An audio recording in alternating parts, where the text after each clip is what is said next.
Every story has a beginning, and this one starts in late 2007, West Paterson, New Jersey, at the IWF Independent Wrestling Federation. I'm the cheapest wrestler in the world, and this is episode 1 of Memoirs of a Cheap Wrestler. It was a cold and rainy night when my good friend Christian Cruz gave me a call and let me know he had just signed up for a wrestling facility, and I should come check it out ASAP because he was so stoked about it. Unfortunately, Christian Cruz ended up with a severe injury and was not able to continue his training. I broke my back, spinal. I checked out the facility myself and I liked what I saw. I trained there for about 3 months and then I got the phone call that I had been waiting for. It was time for my first match. And then, the unfortunate news. My knees swelled up to the size of bowling balls and I had no clue why. I ended up in the hospital, have a rare form of arthritis, and I ended up with bleeding ulcers in my stomach. Damn! So my debut had to be postponed. After my recovery, I found out some great news, that I would still be having my debut match, a tag team match, with Ness Lopez, my first guest on the Memoirs of a Cheap Wrestler. Welcome to the very first episode of Memoirs of a Cheap Wrestler, and I could not do the show without the very first tag team partner that I ever had in my very first match. Please welcome, I'm going to actually introduce him as the God of Drivers, Everett Cross, but I know him a little bit better as Ness Lopez. How's it going, brother? How's everybody doing? Specifically you. It's good to see you. I'm glad you still look pretty much the same as when we first met each other. More or less. A little bit thinner. A little bit thinner. Hey, I'll take that. I mean, I was a little stockier back in the day, but I've been trying to kind of slim down a bit, just be like healthier overall. But thanks for doing it. I feel you. How's everything with you, man? You've been on a roll. Everything's been pretty good. Honestly, with everything with the virus, you would think that coming back into wrestling would be a little bit, weird for everybody, especially the fans, because, wrestling is a very close and personal, sport. I've been lucky enough with the people that I've worked with. They've been really good with social distancing and stuff, encouraging fans to wear masks. Most places will actually not allow people to be there unless they are wearing a mask because it's a risk to the workers and it's a risk to the fans. But recently, actually this past weekend, I was in Indiana for Unsanctioned Pro, which is a place in Ohio that I am currently champion of. And I wrestled Dominic Guarini, and it was our first time in Indiana, so that was a little cool. And, for a company who's based in Ohio, we had a pretty good turnout. It was on IWTV. It's replaying on IWTV now. And it's a nice mix of deathmatch wrestlers and strong hitting wrestlers, because I'm not really a deathmatch guy, and I'm from the East Coast. Right. Most of these guys are Midwest, like they either high flyers or deathmatch guys. So for me to be a champion there has been kind of interesting. And, the fans love me, and I couldn't ask for any other great, anything better than that, especially, after coming off of this, several month hiatus. So it's been exciting. I see. I try to keep up with everything. And before I even tell you the things that I've seen, tell me a little bit about, you started at IWF. I'm not sure how long before I did. I'm assuming not too much longer, but what made you decide, you know what, I'm going to chase professional wrestling and specifically go to IWF? Tell me a little bit about that. So I've always been like a theatrical person. I loved wrestling since I was like 4. So I always wanted to be in theater and stuff because I always thought wrestling was never like reachable for me because I was 5'9". Right. So I was like, I don't think wrestling is going to be for me. I went to college, and luckily when I went to college, I started dorming up in West Paterson, which is where IWF was at the time. Right. So person I was dating at the time was like, hey, for your birthday, got you like 2 months of wrestling at IWF. And I'm like, that's awesome. That is awesome. After those 2 months, I decided to stick with it. And 12 years later, here I am. There you go. Yeah, 12 years. Oh, my gosh. That's just crazy to think about 12 years later. So I have to ask you, I started shaking this whole thing here. I started at IWF, and immediately they said, hey, you're going to be in this tag team match with Ness Lopez. We pretty much wore the same generic trunks, the black tights and red knee pads. Yep. Exactly. And that was it. Really simple. It was very obvious that we were like kind of that rookie tag team that they were going for.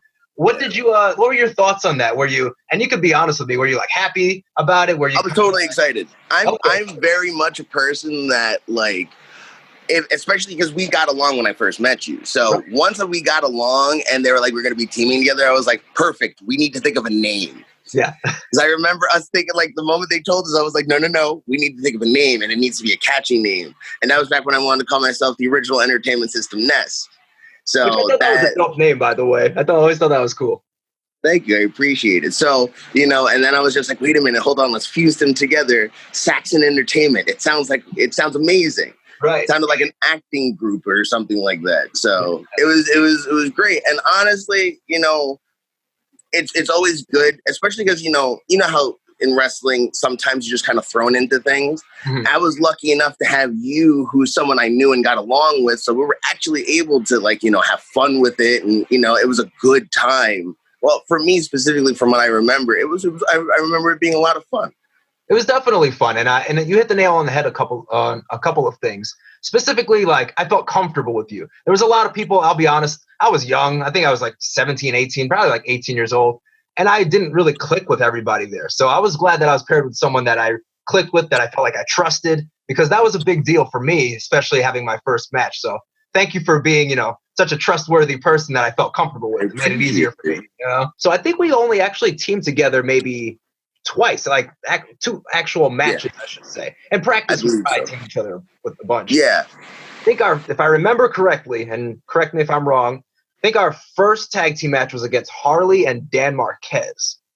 Pretty sure. Yes, it was. And the second one was part of a tag team tournament that IWF was holding, and we fought Jason Roberts and Dan Marquez. I'm pretty sure. And yes, I'm pretty sure we faced Dan Marquez twice. Yeah. Yes. So after that, like, did you stick with IWF for a while? Because that was my last match there. Or did you end up leaving and pursuing other things from there? It was mostly my last match too, just because of how far away it was from me. When I left Berkeley College up in West Patterson, I moved back down to, where my mom lived in Cliffside, and that's by, the George Washington Bridge. Right. So up in West Patterson and down in Fort Lee, especially when you don't have a car, is quite the distance. Right. So what I ended up doing is I stopped going to IWF and I started going to BWO, which was in Hasbrook Heights at the time. And, Richie Rotten and helped train me. And at that point, Nunzio had just become a trainer there. So I got close with Nunzio. And they honestly helped me out a lot with, brushing up especially like my personality as a wrestler. Because that's the one thing. IWF, Kevin Knight, was great at teaching you the fundamentals and the basics of how to be.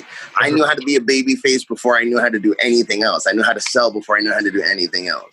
And as someone who started training people recently, I try to keep both what Richie taught me and what Kevin taught me, which is a very solid and hard understanding of the basics and a good understanding of yourself. Stepping back into the ring has been a huge discussion on this channel of mine. And I do kind of have a indie wrestler hit list. And I need you to know that you're on it. I always feel like that. That's amazing. I mean that in the most respectful way. Kind of. Yeah. Hit list. I should call it a wish list. I have people that I'm like, man, I've never actually faced them in the ring. And to go back and face my first ever tag team partner, I just feel like that writes itself. You know what I mean? That would be a lot of fun, definitely. And as far as me as a wrestler, I'm not the generic where I'm gonna win or I'm gonna lose. I'm the guy, because I know I'm small. So especially in unsanctioned, I tell everybody, I'm like, it doesn't matter how small or how big the person I'm wrestling is. I'm gonna fight you as hard as I physically can, and I'm going to come out on top. Yeah. And that's what I mean. I'm like, I love trials by fire. If you want to battle me, I'd be more honored that we're friends and battling, so we can give the fans like a really good match that they're going to be invested in. You know what I mean? Because friends know how to fight the best. There you go. You hear that, guys? So look forward to that. I mean, I am. I feel like that would be so epic. But before we go, Everett Cross, Ness Lopez, but we're going to call you Everett Cross because that's who you are now. Ness Lopez is in the past. Tell us, how can people follow you and keep up with everything that you're doing? My handles are very easy on Twitter and on Instagram. My handle is @GodOfDrivers. I got to keep with the whole marketing thing. If you play Xbox, my gamer tag is also God of Drivers. So there's that. And then on Facebook, I have my page, the God of Drivers Everett Cross. That's a like page. You can definitely go and give that a like. And on Facebook, I'm Ness Lopez. And unlike most people, my personal Facebook is my fan Facebook. So fans are definitely welcome to add me. And that's how I engage with everybody. I'm always big on fan interaction. Bad, good, it doesn't matter. Fans are what give me power to keep going and doing my thing. So I love fan interaction. There you go, man. I love your mindset on everything, and it shows why we got along so easily. I mean, this is the first time we've spoken in maybe over 10 years. Like, it's man. Today, but it's true. I mean, once in a while, Facebook comments here and there, but, as far as something like this, it's been a very long time. And again, click so easily, very easy to have this conversation. So thank you so much for being part of Memoirs of a Cheap Wrestler. Couldn't have done it without having you on the episode. So ladies and gentlemen, Everett Cross, formerly known as Ness Lopez. Thanks again, brother. I appreciate it. Thank you for having me, man. It was a total honor. Anytime. I only had a few matches at the Independent Wrestling Federation, and 2 of them were tag team matches with Ness Lopez. But I also had my first singles match there as well, against Kareem West. So my next guest is a man who has feet of fury, probably one of the nicest spirits I've ever met in professional wrestling, and the guy who had my first singles match, which was very exciting for me. Please welcome Kareem West. Thank you so much for doing this, by the way, brother. I appreciate it. Thank you. Thank you for having me. I'm excited. Yes, no problem. No problem. My pleasure. So obviously, to start off with my career, I have to talk about IWF, but I don't really know your history because you started there before I did. So what made you decide to get into professional wrestling? And was IWF the first place you started, or? Well, I did martial arts since I was a child, and I was doing tournaments, and I was doing like little fake fight scenes and stuff like that in Taekwondo. So I was already pretty good at getting beat up, I guess. Right. And what happened was I was a wrestling fan since I was even younger. So I would play fake wrestling with my friends in the park and things like that. Mm-hmm. And my whole life I wanted to do it. So I also happen to be a teacher. So What happened was one of my first years of teaching, I had nothing to do during the summer, and I said, let me try this wrestling thing. I think it was like 2007 or 2008, something like that. And so long time ago now. Yeah, that was a while ago. Yeah. And what ended up happening was I looked online. The first spot I came across was IWF, and it was fairly close to where I lived in Clifton. And I was like, all right, let me try this out. And that happened right after, right after the whole Chris Benoit incident. But I've always been a fan of it. And then I got in the ring and everything kind of went smooth. I was good at it. So, I enjoyed it. Absolutely. Absolutely. Well, I definitely have to thank you. And I feel like I say it all the time. And even when I talk to other people about my first ever singles match, I always talk about our match because I'm very proud of it. So I have to ask you, when you look back at it, I know you saw it on YouTube probably many years ago. Mm-hmm. You probably don't know this. So it was supposed to be a tag team match that I was in that night, but Ness Lopez couldn't show up for whatever reason. And when I got in, Kevin Knight said, hey, Matt, you'll be wrestling Kareem West. Now, I never expressed this to you, but I was really excited about that because there was very few people that I felt really comfortable with at that moment. I mean, I was only 18 years old. I was just getting started. Yeah. So when they told me Kareem West, I'm like, all right, cool. This is awesome. I feel like it's going to go smooth. And it really did. I mean, for me, I look back at that match and I'm still really proud of it. Like everything went swimmingly. And like I said before we even jumped on here, that's the only thing you could really ask for, right? That things go smooth in one of your first matches. And thankfully it did. And I have to thank you for that. So thank you again, brother. Seriously. You're very welcome. In wrestling, you're only as good as your dance partner. It's just like you're dancing. You're only as good as a person that's across the ring from you. So you kind of have to mesh and have that kind of vibe with that person. And you and I, we worked very well together. It didn't seem like it was forced. It seemed very natural. We all hit, our spots and everything was, right where they needed to be. We had good chemistry together. So I wouldn't change that match for anything. Absolutely. Absolutely. Speaking of spots, one of my favorite spots in that match is the very end. You hit me with a Pele kick. And at the moment, like I was thinking about it, I was like, I could purposely, throw myself back for this bump, but I'm like, I think I'm just going to eat it. Like in that moment, it's a last minute decision. And like I swung for the clothesline and you cracked me. Like it was just like the perfect spot. But like it was perfect. It hit me like right here. It was a nice cupping sound, and I went down, you heard, ooh, you just heard everybody say that at the same time. And in my head, I'm like, yes, because it didn't feel like ooh, but if it sounded like ooh and looked like ooh, then we're doing well. That's good. Yeah. If you have them doubt themselves even for 1 second, then you got them eating out of the palm of your hands. It's so funny because apparently I've kicked a lot of people over the years. So so it's so funny. Every time I talk to somebody that I haven't seen in a while, they'll always say, "Hey, remember that time when you kicked me?" And I'm like, "Oh God, sorry." But hey, your kicks were smooth, man. Like you kicked me, you hit me with a couple of good ones, and I feel like in my head I was like, oh, I can.